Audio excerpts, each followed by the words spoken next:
घंट घंटार आध्यात्मिक ध्वनि रे प्रकंपित हला श्रीक्षेत्र, प्रकंपित हला बड़दाण्ड, आउ प्रकंपित हला मंदिर परिसर।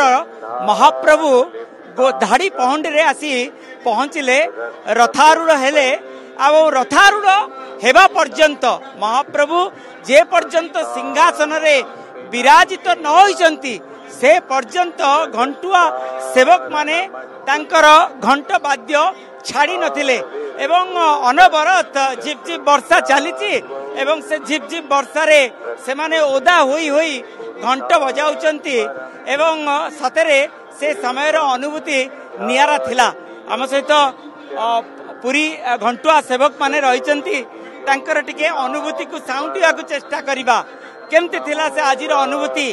पाग अत्यंत अनुकूल थिला, कारण गरम नथिला, गुळुगुळी नथिला, झिप झिप वर्षा अनवरत चलीची, घंट वाद्य चलीची एवं महाप्रभु धाड़ी पहंडी रे आसी पहुंचचंती।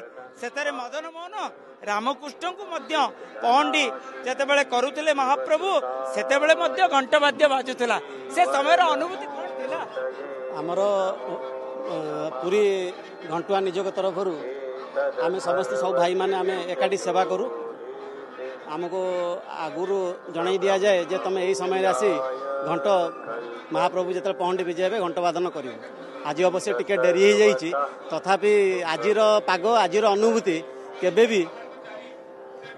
भी कम नथिला, कहीं बहुत दिन पर आम पाद आज ताती नथिला।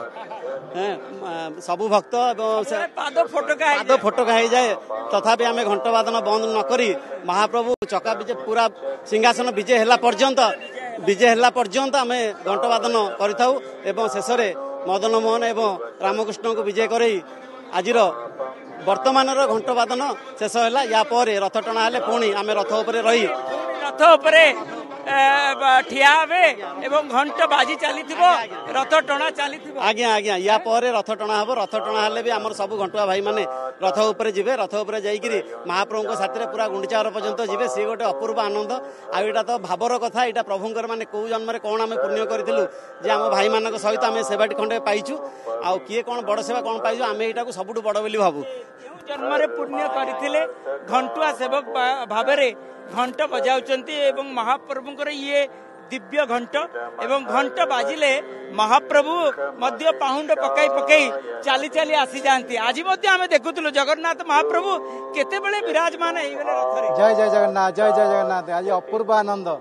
महाप्रभुंकर जो पहंडी विजे समस्त भावुले विलंब है, कि महाप्रभु एत विलंब न करी माने 12टा सुधा रथ पर चढ़ीला। आश्चर्यजनक, सबुठार रेकर्ड भांगिला वर्ष मैंने जमी कहती।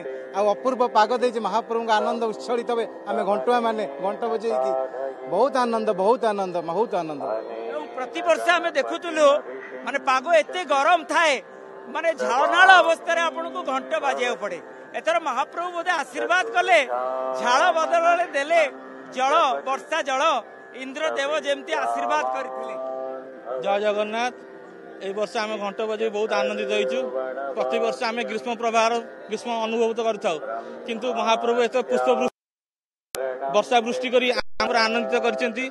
आम एथर खुशी अछि, गर्वित मध्य। प्रभुंक सेवा टिके हेइ पहुछि सेया टिके करि पाइलु। जहा घंट बजिया सा ताळे ताळे प्रभुंक ताळे ताळे आम तांको संगे आसी पाइलु आ तांको संगे मन मौज करी घंट बजे कि बहुत आनंदित। देवादेवी जमती उपस्थित अछंती एई स्थान रे। महाप्रभु जेतेबेले रथारूढ़ होइचंती 52 रूप रे माने रथ उपरे एवं समस्त देव मध्य माने पुष्प वृष्टि करथिले। जय जगन्नाथ। आम बहुत भाग्यवान। आम पूर्व जन्म तपस्या घंटुआ सेवायत रूपे पहुंचीचु। आम बहुत भाग्यवान। एमती भाग्य थे मिले। जगन्नाथ कृपार ए वर्ष बहुत बढ़िया पाग होइछि। जगन्नाथ समस्त मंगल करंतु। जय जगन्नाथ। एवं पूरी घंटुआ सहित भटीमुंडा आर घंटुआ माने मध्य घंट वाद्य करथिले एवं घंट वाद्यर आध्यात्मिक शब्द ध्वनि रे प्रकंपित होउतला पूरा बड़दाण्ड।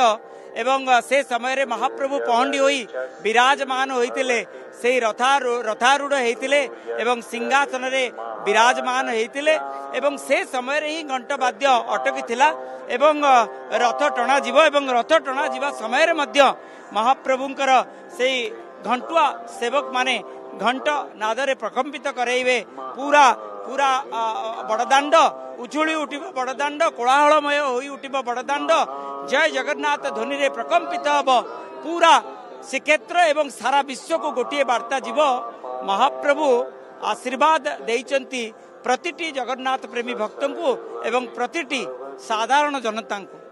पुरी कैमरा पर्सन सोमनाथ गोचिकार मधुसूदन मिश्र, ओटीवी।